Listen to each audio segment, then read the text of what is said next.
सत्य में तू, तथ्य में तू, तुझसे संसार है। तू ही आदि है, तू अनादि है, सृष्टि का सार है। सत्य में तू, तथ्य में तू, तुझसे संसार है। आसमां में बादल जैसे, आंखों में काजल जैसे। आसमां में बादल जैसे, आंखों में काजल जैसे। होठों पे सजता है एक ही नाम। तेरी मेहर से माता रोशन सवेरा आए। धुनी तेरी जलाए मेरी शाम। तू ही आदि है, तू अनादि है, सृष्टि का सार है। सत्य में तू, तथ्य में तू, तुझसे संसार है। माता की चौकी सजाओ, माता की चौकी सजाओ। आज मैं आपसे वादा करती हूँ कि आपका ये सपना पूरा करने में मैं आपकी मदद करूँगी। अब उस जमीन में गुरुकुल जरूर बनेगा, ये मेरा वादा है आपसे। पिछली बार गलती से मेरे हाथ से वो भद्रवा की जमीन फिसल गई थी, लेकिन इस बार फिसलने नहीं दूंगा। इस बार वो जमीन अपने हाथ से फिसलने नहीं दूंगा। माँ, बहुत जल्द इस घर का कोना कोना दुख और मातम की चादर से ढका हुआ होगा। बस चंद आहुति और। स्वाहा।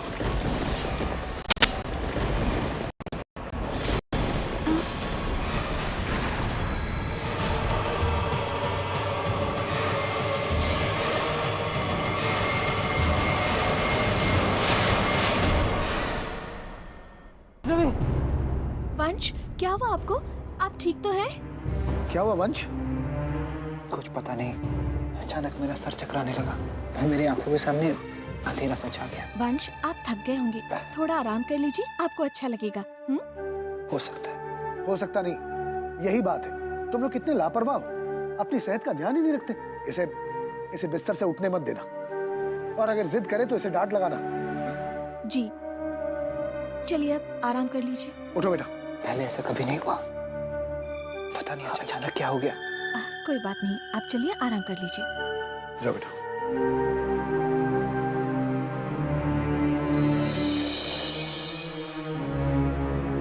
वंश, आप चिंता मत कीजिए, आपको कुछ नहीं हुआ है। बस थोड़ा आराम करेंगे ना तो बिल्कुल ठीक हो जाएंगे। तुम कहीं जा रही हो? नीचे। जाना जरूरी है क्या? तुम मेरे पास नहीं बैठ सकती?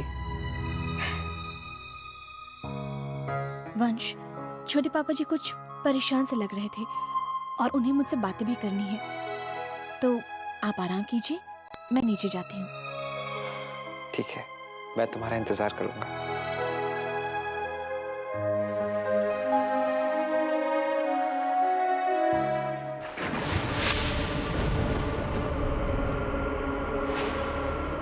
बस बेटी, आज से वंश का विनाश शुरू। धीरे धीरे उसके शरीर में शैतानी शक्तियां प्रवेश करेगी और उसके शरीर के एक एक अंग को बेजान बना देगी। वो बेचारा समझ पाए कि उसके साथ क्या हो रहा है, उसके पहले ही उसका शरीर शैतानी ताकत के कब्जे में होगा और वो एक जिंदा लाश में बदल जाएगा। जानती हो बेटी, ये हवन कुंड वंश की जिंदगी का प्रतीक है और जैसे जैसे हम इसमें आहुति डालेंगे वैसे मेरी शैतानी शक्तियां उसके शरीर में प्रवेश करेगी और जब हम इसमें पूर्णाहुति डालेंगे तब वो पूरी तरह से अपना नियंत्रण खो बैठेगा और उसके बाद हम इस हवन कुंड को बुझा देंगे। वो क्यों पापा? क्योंकि इस हवन की अग्नि के साथ ही वंश की जिंदगी की आग भी बुझ जाएगी। मुझे डर है बेटा कि मोक्ष कुछ ऐसा करने वाला है जिससे इस घर को नुकसान पहुंचेगा। वो क्या करना चाहता है वो तो मुझे नहीं पता, लेकिन ये जरूर अंदाजा है कि इस घर में कुछ अनहोनी होने वाली है। मेरे साथ मंत्रोच्चार करो बेटी और आहुति दो। तुम्हारी इस आहुति के साथ वंश की मौत की उल्टी गिनती शुरू।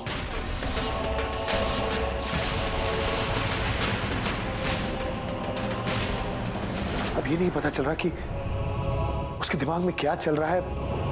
वो कैसे पता चले? वो इतना सोच समझ कर कदम उठा रहा है कि उसके दिमाग में सही में क्या चल रहा है वो जानना बहुत मुश्किल है।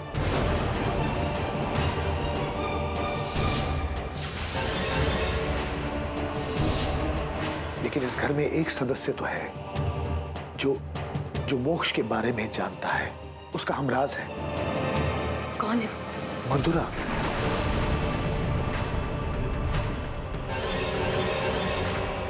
बेटा मैंने पूरी कोशिश की लेकिन मधुरा खामोश रही। वो इतनी डरी हुई है कि उसने मुझसे कुछ नहीं कहा। अब एक ही रास्ता है बेटा। हो सकता है अगर तुम उससे बात करो तो वो अपनी चुप्पी तोड़े। देखो बेटा, तुम्हें उससे बात करना होगा। अगर तुम उससे बात करो तो हो सकता है मैं अपने बेटे को एक गुनाह करने से रोक सकूं।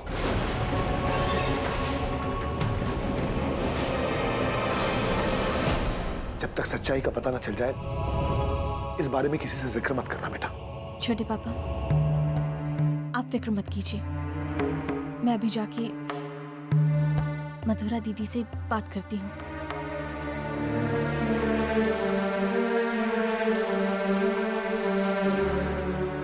दीदी, दीदी, दीदी, दरवाजा खोलिए। मुझे आपसे जरूरी बात करनी है। खबरदार जो तूने वैष्णवी से कुछ कहा तो कल की मार भूलना मत मधुरा। याद रखना, यहाँ तेरी जुबान खुली, वहाँ मेरी बेल्ट चली। दीदी, दीदी, मुझे पता है कि आप परेशान हैं, आप तकलीफ में हैं। दीदी, मैं वो तकलीफ, वो परेशानी आपसे बांटना चाहती हूँ। दीदी, खाली एक बार दरवाजा खोल दीजिए। दीदी, आपको हुआ क्या है? ऐसी कोई बात नहीं है वैष्णवी, वो बस मेरी तबीयत ठीक नहीं है जरा। ठीक है दीदी, आप एक काम कीजिए, आप मुझे आने दीजिए। मैं देखती हूँ आपको आके कि आखिर आपको हुआ क्या है। वैष्णवी, मैंने कहा ना तुमसे कि मुझे कोई परेशानी नहीं है, मैं ठीक हूँ। तो आप मेरी कसम खाइए कि आप बिल्कुल ठीक हैं, फिर मैं यहाँ से चली जाऊंगी।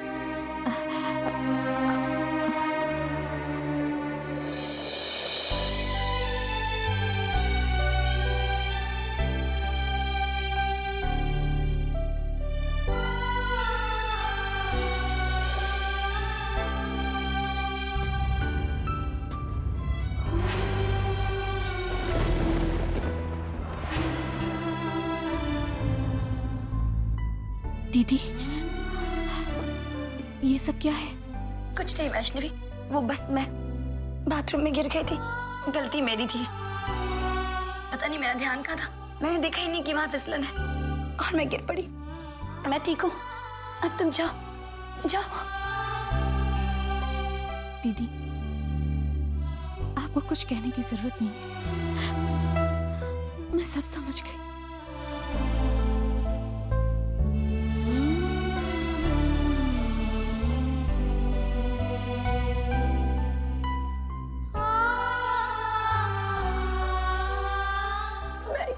वैष्णवी, क्या करूं मैं? मुझे कुछ समझ में नहीं आ रहा।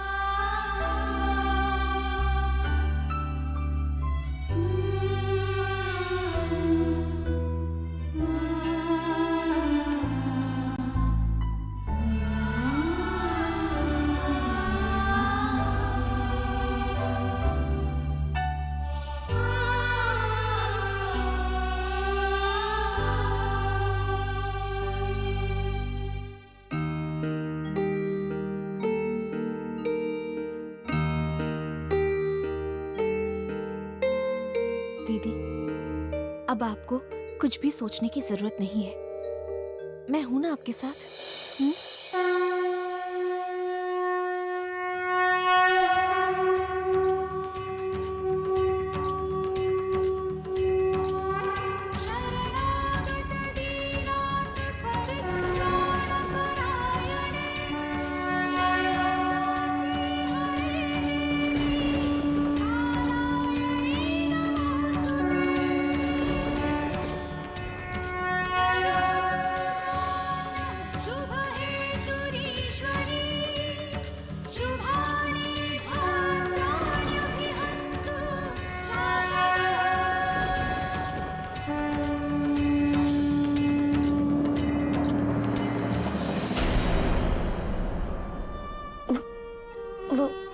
कुछ नहीं। अब आपको फिक्र करने की कोई जरूरत नहीं है। आप माता रानी की पनाह में आ गई हैं। आप देखिएगा सब ठीक हो जाएगा।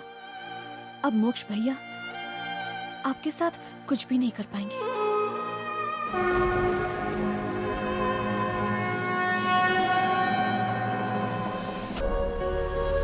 देखा आप लोगों ने, सहेली संस्थान में आग लग गई, लेकिन बड़े पापा पर कोई फर्क नहीं पड़ा। वो तो बस वंश की शादी का राग अलापने में व्यस्त है। इतने व्यस्त हैं कि बाकी परिवार पर आई मुसीबत से उन्हें कोई फर्क ही नहीं पड़ता। उन्हें तो बस अपने लाडले वंश और उसकी उस ढोंगी पत्नी वैष्णवी की चिंता है। उनसे ही मतलब है उन्हें, बस हम मरें जिएं भाड़ में चले जाएं। उन्हें सिर्फ उन दोनों की खुशियों की चिंता है, बस। भाई हद होती है, कोई आदमी इतना मतलब ही कैसे हो सकता है? पता नहीं पापा जी को क्या हो गया। सहेली संस्थान में इतना बड़ा हादसा हो गया, आग लग गई सहेली संस्थान में, और मुझे लगा कि पापा जी ये खबर सुनकर खुद आएंगे या तुम्हें भेजेंगे, लेकिन ताज्जुब की बात है कि उन्होंने ऐसा कुछ भी नहीं किया। अरे क्योंकि वैष्णवी उन्हें कुछ और सोचने समझने का मौका ही नहीं देती। हमेशा किसी ना किसी बात में उलझाए रखेगी उन्हें, ताकि उनका ध्यान सिर्फ उसमें रहे। अरे ये बड़े पापा और ये वंश, ये वैष्णवी की मुट्ठी में, उसकी उंगलियों के इशारे पे नाचते हैं यूं। देखा नहीं आप लोगों ने? वंश जो शादी के बाद वैष्णवी की शक्ल तक देखने के लिए राजी नहीं था, आज की तारीख में उसके नाम की माला जपता है, माला। हाँ तो मोक्ष भैया, मैंने तो पहले ही कहा था कि लड़की इस घर की मुसीबत बन के आई है, लेकिन मेरी कोई मानता कहाँ है। खैर, जो हुआ सो हुआ। कम से कम इस शादी की आपाधापी में हमें अपने सबूत मिटाने का मौका मिल गया। अब हमारा नाम सहेली संस्थान के जले हुए अतीत में दफन है। अब वहां वैष्णवी को कुछ नहीं मिलेगा। ये आपका भ्रम है भाभी। आप शायद नहीं जानते कि वैष्णवी ने ये कसम ली है कि जब तक वो अर्पिता भाभी के बारे में सब कुछ पता नहीं लगा लेती, तब तक वो अपनी शादीशुदा जिंदगी की शुरुआत नहीं करेगी। और मुझे लगता है कि जब तक वो सहेली संस्थान के राज का पर्दाफाश नहीं कर देती, तब तक वो बाज नहीं आएगी। और खैर, मेरा काम था आप लोगों को आगाह कर देना। आगे आप लोग जाने आपका काम। वैसे एक रास्ता अभी भी है आप दोनों के पास। अब आप लोग वंश से एक बार बात करके देख सकते हैं।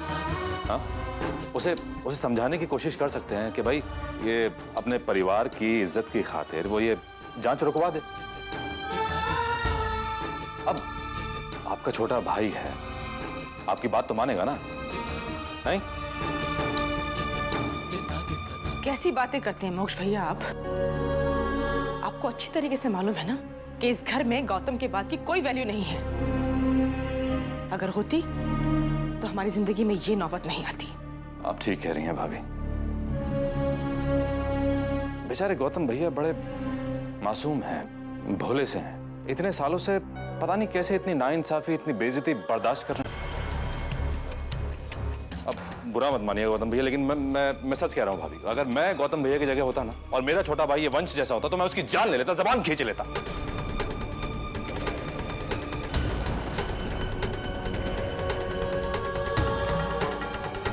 लेकिन अब ये मेरी सोच है, मैं इसे आप लोगों पर थोपना नहीं चाहता।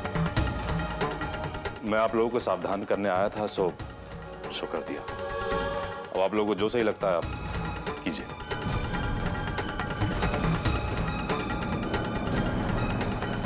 चलो, अपना काम तो हो गया।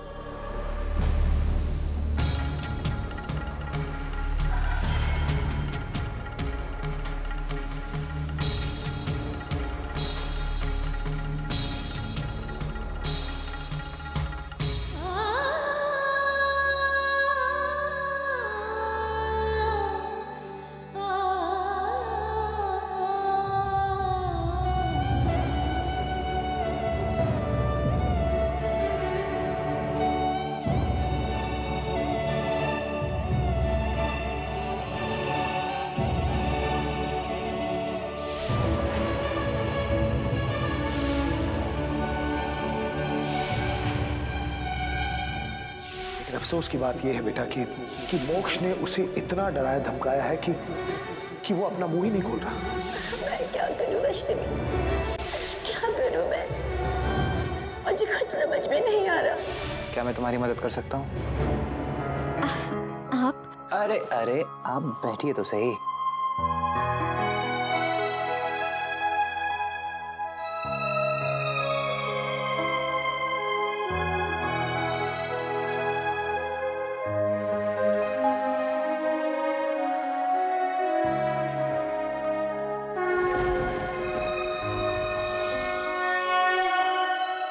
तुम शायद ऐसी पहली दुल्हन हो जिसका होने वाला पति उसके शादी के पहले उसकी मांग भर रहा है। सच कहा आपने। और शायद दुनिया की वो पहली पत्नी हूं जिससे उसका पति दोबारा शादी कर रहा है।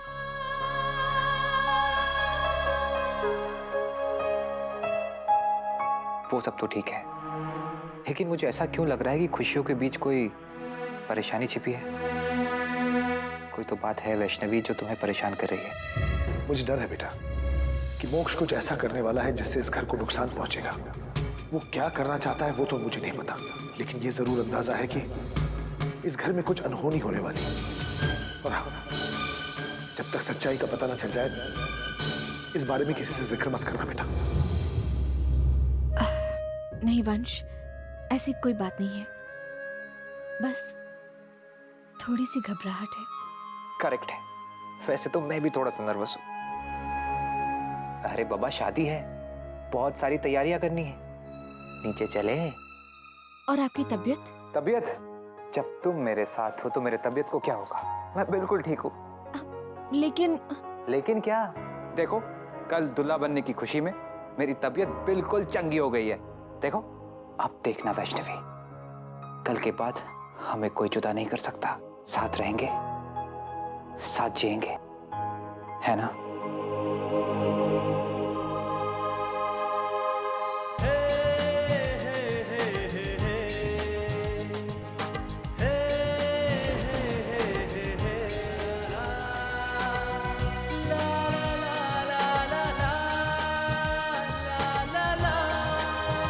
हाँ नताशा, यहाँ सब कुछ वैसे ही चल रहा है जैसा हमने सोचा था।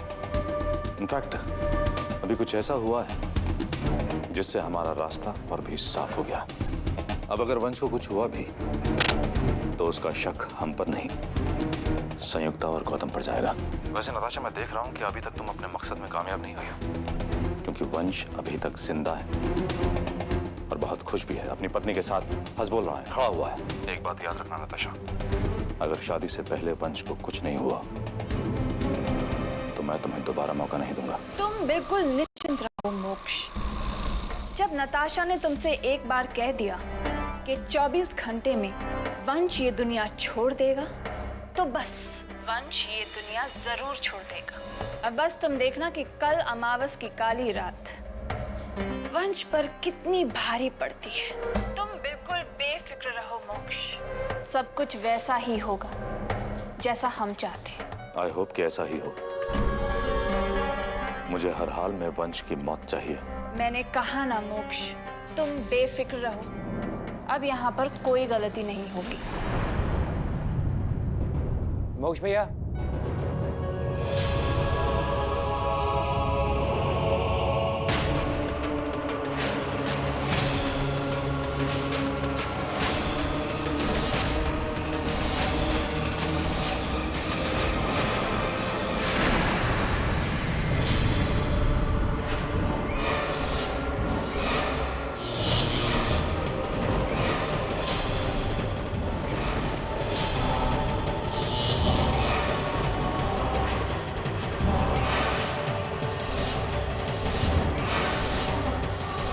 नताशा ने तुमसे एक बार कह दिया कि 24 घंटे में वंश ये दुनिया छोड़ देगा, तो बस वंश ये दुनिया जरूर छोड़ देगा।